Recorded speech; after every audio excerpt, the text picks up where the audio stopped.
Bonjour, aujourd'hui je vais vous parler de comment construire votre ordinateur. Je vous dirai pas quelle carte graphique est la meilleure, ni quel processeur est le mieux. Je vais juste vous expliquer à quoi servent les pièces à l'intérieur, puis ça vous aiderait grandement à construire le vôtre si vous voulez en avoir un nouveau.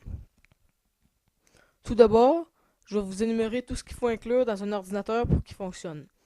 Il faut une carte mère, un processeur qui vient souvent avec la carte mère, une carte vidéo, un ou plusieurs disques durs, un lecteur CD, de la mémoire RAM, un bloc d'alimentation, un boîtier d'ordinateur, le clavier, la souris, les caisses de son, puis surtout l'écran, qu'on appelle le moniteur.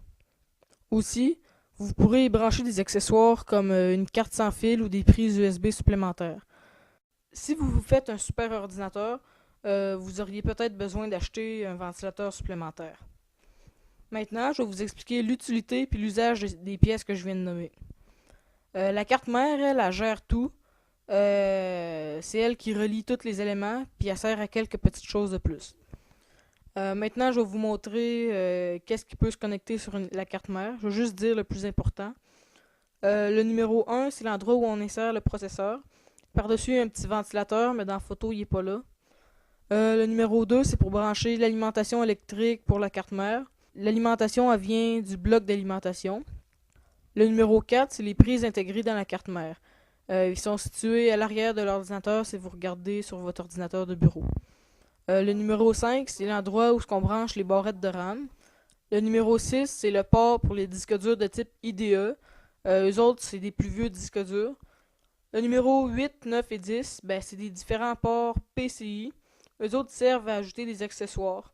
Ce qui est entouré en rouge, par exemple, sur cette photo-là, c'est branché sur des ports PCI. Puis un peu plus en haut à gauche, vous pouvez voir les ports déjà inclus dans la carte mère. Le numéro 13, c'est les ports pour les disques durs de type SATA. Eux autres sont plus récents que les IDE, puis les fils ils prennent moins de place, puis c'est mieux quand on travaille en ordinateur. Maintenant, j'en ai fini avec la carte mère. Pour le processeur, c'est simple. Il reçoit puis il distribue toutes les informations traitées par l'ordinateur. Quand on achète les cartes mères, justement, le processeur il vient dans la carte mère, dans la majorité des cas. Pour la carte vidéo, elle est parfois incluse dans la carte mère, elle aussi, mais sinon elle se branche dans un port PCI.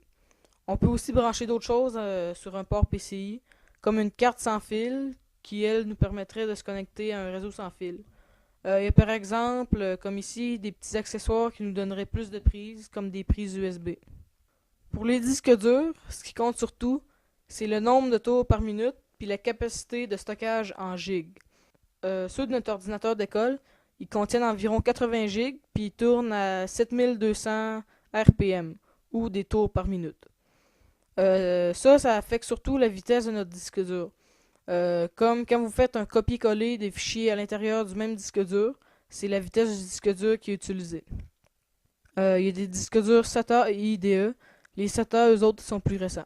Mais ce qui change surtout, c'est le fil pour les brancher.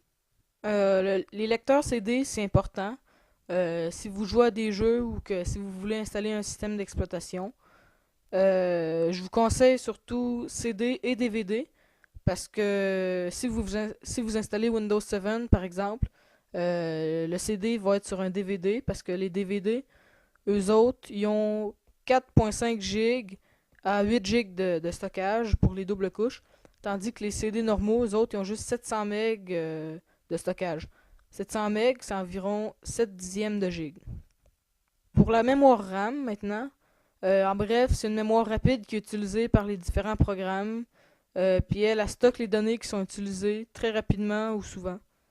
Il faut environ 4 GB de RAM sur un ordinateur pour qu'il soit assez bon.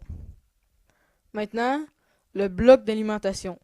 Un bloc d'alimentation, ça répartit l'énergie dans tout l'ordinateur. Il est premièrement branché au mur, puis après ça, il se connecte à la carte mère. Il y a plein de petits fils multicolores, comme vous avez pu voir sur cette photo.